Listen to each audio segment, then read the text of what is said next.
Sveiki, trečia paslaptis. Ir kaipgi mums elgtis dienos eigoje. Antroji paslaptis tai buvo, kaip padovanoti sau laiko. Tiesiog padovanoti savo gyvenimo laiko sau pačiam. Trečioji paslaptis. Kokius mažus stebuklus mes galime atlikti dienos eigoje, kad mūsų gyvenimas įgautų visokią prasme, visai kitokią prasme. Taigi, pirmas, tai jeigu tenka atsiliepti telefonu, atsiliepkite taip drąsiai, taip klausau.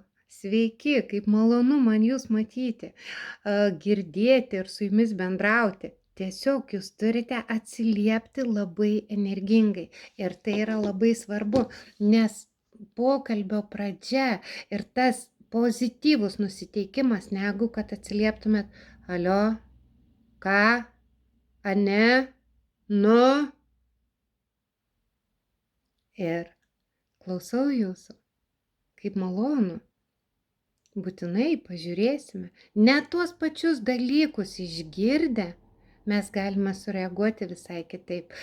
Pokalbis telefonu šių laikų neatsiejama priemonė.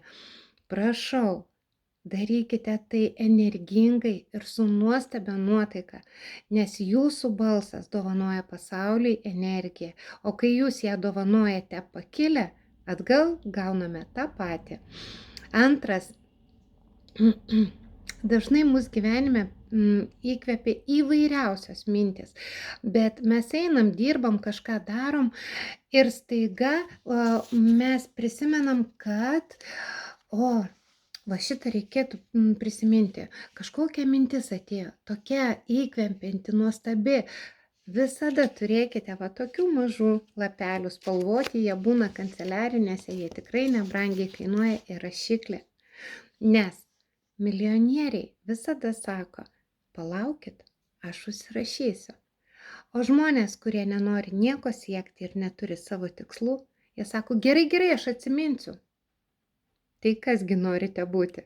Žmogus, kuris turi tikslų, ar žmogus, kuris atsimins viską? Visada užsirašykite. Ir trečia tokia smulki taisyklė – bendravimas. Bendravimas su kitais žmonėmis visada yra labai didelių pasiekimų pranašas. Jeigu jūs bendraujate kokybiškai, įsiklausote į pašnekovą, jeigu jūs skiriate dėmesį pašnekovui, viskas nuostabu. Jūs einate į labai gerą lygį, sakykim taip. Tiesiog, bet bendravimas yra ne tik su aplinka, bendravimas yra ir su savimi, su savo vidumi. Tai kaipgi mes bendraujame viduje? Oi, kaip mane pasisekė, ką aš čia nesąmonę pasakiau, kaip čia dabar toliau bus. Ir va šitas mūsų ištisinis bendravimas, jis duoda labai didelius rezultatus. Jeigu mes bendraujame nuostabiai, gražiai, pagirdami save, įkvėpdami save su savimi, mes ir su kitais taip pat bendrausime. Bet jeigu mes save keikiam, jei mes su savim pykstamės, jeigu mums viskas atrodo ne taip, kaip turėtų būti, tai mes ir su kitais taip pat bendrausime, mes puldinėsime, norėsim įrodyti savo tiesas, norėsim įrodyti, kad tai tik aš geriausiai žinau.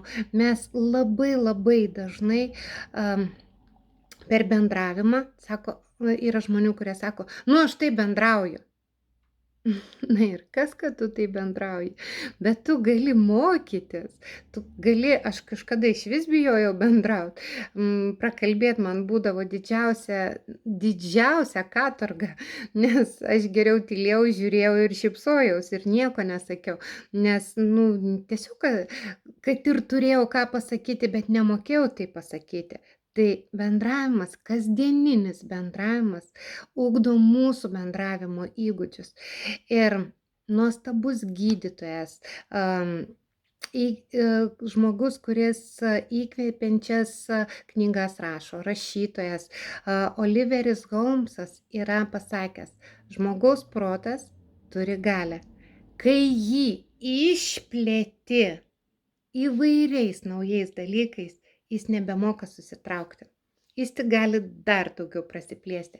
O tai reiškia, jeigu išplėtėme savo protą, tai reiškia išplėtėm ir galimybes, išplėtėm savo įsitikinimus, keitėm savo įsitikinimus, save keitėm, vadinasi, mes padarėme didelį praplėtimą ir jau čia atgal nesugrįš.